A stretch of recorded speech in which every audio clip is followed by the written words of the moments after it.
Praise the Lord. आप सबको जय मसीह की। मैं परमेश्वर का धन्यवाद देता हूँ एक बार फिर से कि परमेश्वर ने मौका दिया है कि उसके जीवित वचन के ऊपर हम मनन करें। और एक और बहुत महत्वपूर्ण टॉपिक मैं लेकर आया हूँ, जैसे कि आप थंबनेल में देख भी चुके होंगे। क्या हमारे अपराध क्षमा हो गए हैं? ये बहुत ज़रूरी है जानना। इसको हम कैसे जानेंगे? कैसे हमें पता चलेगा कि हमारे अपराध, हमारे पाप, हमारे गुनाह, हमारी गलतियाँ परमेश्वर ने क्षमा की हैं या नहीं की हैं? जबकि बाइबल कहती है कि क्या ही धन्य वह पुरुष जिसके अधर्म का परमेश्वर लेखा न ले, जिसके पाप क्षमा किए गए हों। तो आज इस विषय पर हम बातचीत करेंगे और मैं गुजारिश करता हूँ आपसे कि पूरा वीडियो देखिए और वचन को समझने का प्रयास करेंगे। आज हम इस बात को जानने की कोशिश करेंगे कि हमारे पाप, हमारे गुनाह माफ़ हुए हैं या नहीं हुए हैं। मैं आपका दोस्त पास्टर राज मैसी आपसे मुखातिब हूँ और आप देख रहे हैं मेरा यूट्यूब चैनल जिसका नाम है ब्रदर राज मैसी। गुजारिश करता हूँ कि आप मेरे चैनल को सब्सक्राइब करें, बेल आइकन को दबाएं ताकि नोटिफिकेशन आपके पास पहुँचे, और मेरे वीडियोस को लाइक करें, शेयर करें और कमेंट सेक्शन में आकर ज़रूर बताएं कि आपको मेरा प्रयास कैसा लग रहा है। Praise the Lord. तो आइए शुरू करते हैं आज के इस वीडियो को। और जैसे कि मैंने आपको शुरू में बताया है, आज हम जानेंगे कि हमारे अपराध क्षमा हुए या नहीं। मैं ये नहीं कहता कि आपके अपराध नहीं, मैं भी हूँ उसमें, मैं भी मनुष्य हूँ। और बहुत ज़रूरी है कि हम सब मिलकर एक विशेष मुद्दे के ऊपर बातचीत करें। हम सब मिलकर एक ख़ास बात को जानने का प्रयास करें।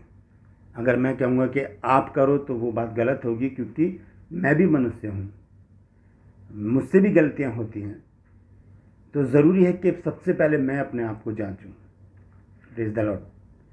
तो आज हम देखेंगे कि हमारे अपराध क्षमा हुए हैं या नहीं हुए हैं। एक वचन है बाइबल में, यीशु मसीह के चेलों ने यीशु मसीह से कहा कि हमें प्रार्थना करने सिखा। तब यीशु मसीह ने क्या कहा, सुनिए। मत्ती 6 अध्याय और उसके 9 पद से मैं पढ़ रहा हूँ। प्रार्थना सुनिए यीशु मसीह क्या सिखा रहे हैं। और इस प्रार्थना का बहुत बड़ा भेद है। आप मेरे वीडियो लाइब्रेरी में जाकर देख सकते हैं। इस प्रार्थना को मैंने कुछ एपिसोड में पूरा किया है और उसमें भेद की बातें मैंने बताई हैं। तो यहाँ लिखा है, तो तुम इस रीति से प्रार्थना किया करो, हे हमारे पिता, तू जो स्वर्ग में है, तेरा नाम पवित्र माना जाए, तेरा राज्य आए, तेरी इच्छा जैसी स्वर्ग में पूरी होती है वैसी ही पृथ्वी पर भी पूरी हो। हमारी दिन भर की रोटी आज हमें दे। जिस प्रकार हमने अपने अपराधियों को क्षमा किया है वैसे ही तू भी हमारे अपराधों को क्षमा कर, और हमें परीक्षा में न ला परंतु बुराई से बचा, क्योंकि राज्य, पराक्रम और महिमा सदा तेरे ही हैं। आमीन। आज इस वचन को मैंने क्यों लिया है, इसलिए ताकि हम जान सकें क्या हमारे अपराध क्षमा हुए हैं।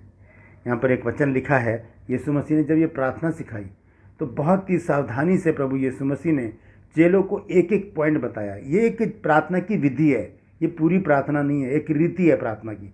देखिए 9 आयत को ध्यान से सुनिए क्या लिखा है। सो तुम इस रीति से प्रार्थना किया करो। ये नहीं लिखा कि तुम ऐसे प्रार्थना किया करो। ये प्रार्थना नहीं है, ये एक विधि बताई है यीशु मसीह ने, एक रीति बताई है कि ऐसे प्रार्थना किया करो जिसमें ये सारी बातें सम्मिलित हों। क्या हे हमारे पिता, यानी कि परमेश्वर को संबोधित हो प्रार्थना, तू जो स्वर्ग में है। ये बात बहुत अच्छी तरह से एक एक बात को अगर हम समझे तो समझ में आ जाएगी। हम बात करेंगे 12 आयत पर। यहाँ लिखा है, सो और जिस प्रकार हमने अपने अपराधियों को क्षमा किया है वैसे ही तू भी हमारे अपराधों को क्षमा कर। ये बहुत महत्वपूर्ण मुद्दा प्रभु यीशु मसीह ने उठाया और चेलों के सामने रखा और कहा, सिखाया कि पहले तुम क्षमा करोगे तभी तुम्हारे अपराध क्षमा होंगे। हम तो माफ़ करते नहीं हैं और हम चाहते हैं कि परमेश्वर हमारे अपराधों को माफ़ कर दे।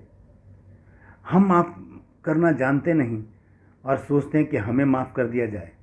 ये गलत है, ये गलत है। बाइबल इस बात को कंडम करती है। यहाँ पे स्पष्ट रूप से प्रभु यीशु मसीह ने कह दिया, जिस प्रकार हमने अपने अपराधियों को माफ़ किया है, जब हम पहले माफ़ करना तो सीखें। अगर कोई गलती करता हमारे साथ तो हम पहले उसे माफ़ करें, तभी हम कह सकते हैं प्रभु मैंने उसे माफ़ किया, अब तू मुझे माफ़ कर। ऐसे माफ़ करेगा प्रभु, ठीक है। तो यहाँ पर लिखा है कि जिस प्रकार से हमने अपने अपराधियों को क्षमा किया है, वैसे ही तू भी हमारे अपराधियों को क्षमा कर। एक बार पतरस ने प्रभु यीशु मसीह से पूछा कि अगर मेरा भाई अपराध करता रहे तो मैं उसको कितनी बार माफ़ करूं?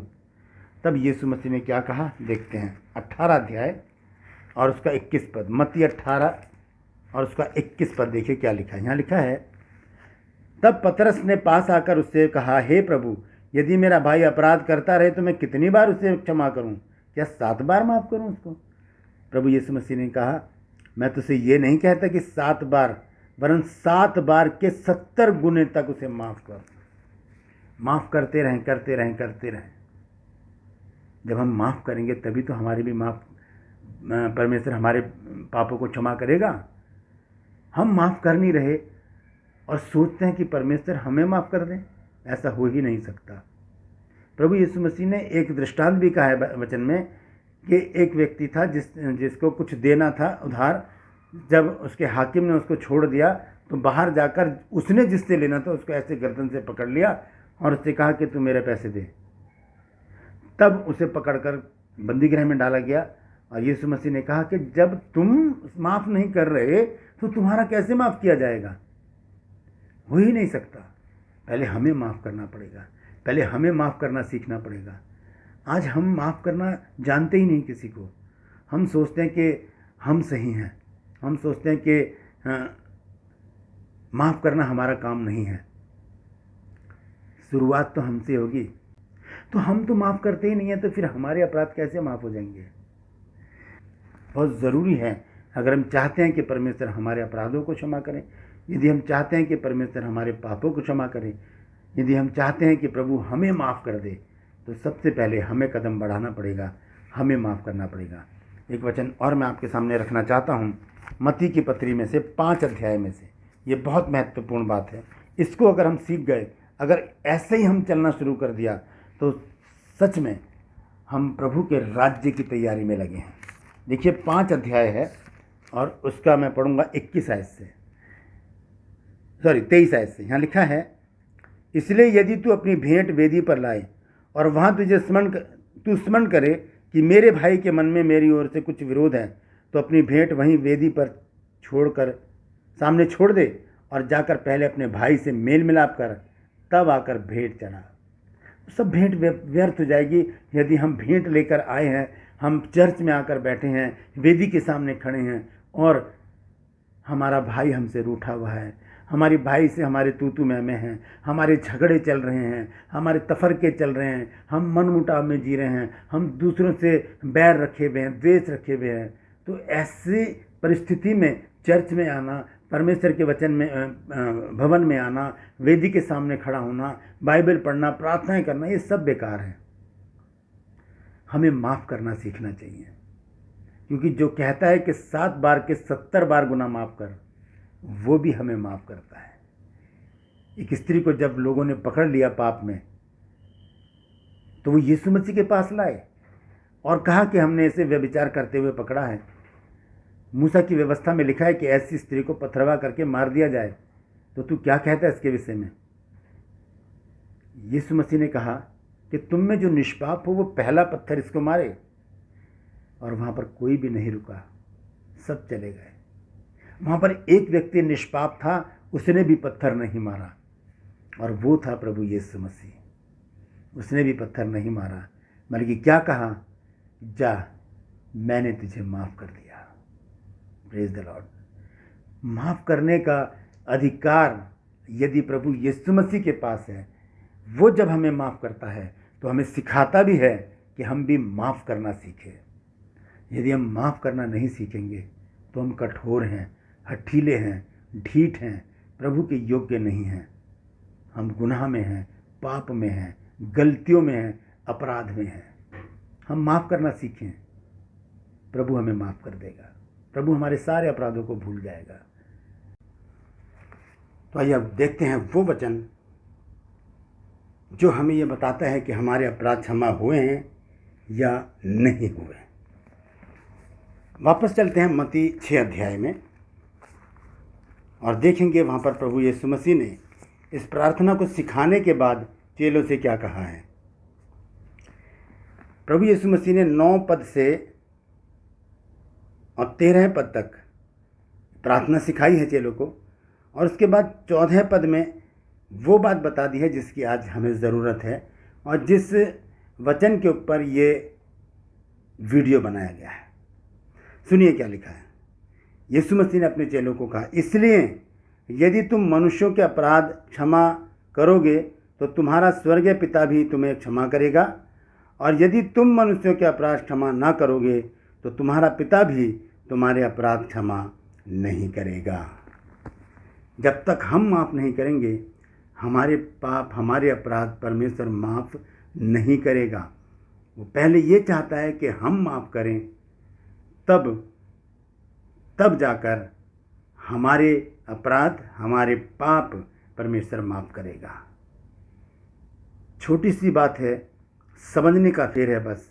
जब तक हम अपने अपराधियों को क्षमा नहीं करेंगे, जब तक हम उन्हें नहीं कह देंगे जाओ मैंने भूला आपके अपराधों को, मैं आपको माफ़ करता हूँ, तब तक परमेश्वर भी हमारे अपराधों को माफ़ नहीं करेगा। दोबारा से पढ़ के मैं समाप्त करूँगा।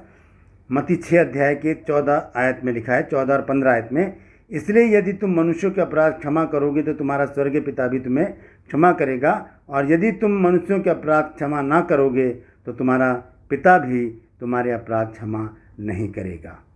तो बहुत ज़रूरी है दोस्तों माफ़ करना। अगर हम माफ़ करेंगे तभी परमेश्वर हमारी प्रार्थना को सुनेगा। आइए अंत में उस वचन को देखकर मैं समाप्त करूँगा। मरकुस की पत्री 11 अध्याय और उसका 25 पद। और जब कभी तुम खड़े हुए प्रार्थना करते हो तो यदि तुम्हारे मन में किसी की ओर से कुछ विरोध हो तो क्षमा करो, इसलिए कि तुम्हारे स्वर्गीय पिता भी तुम्हारे अपराध क्षमा करे। पहले हम माफ़ करें फिर प्रार्थना करें, पहले हम माफ़ करें फिर वेदी के पास आएँ, पहले हम माफ़ करें फिर परमेश्वर से कहें प्रभु मैंने तो उसे माफ़ कर दिया है, अब तू भी मुझे माफ़ कर दे। परमेश्वर हमें माफ़ कर देगा। हालेलुया। तो परमेश्वर इन वचनों के द्वारा हम सबको आशीष दे। आज आपने इस वचन से क्या सीखा है मुझे ज़रूर बताइएगा। कमेंट सेक्शन में आइए और मुझे बताइए कि आज आपने इस वचन से क्या सीखा है और आप इस विषय में क्या कहते हैं। परमेश्वर आप सबको आशीष दे। Praise the Lord.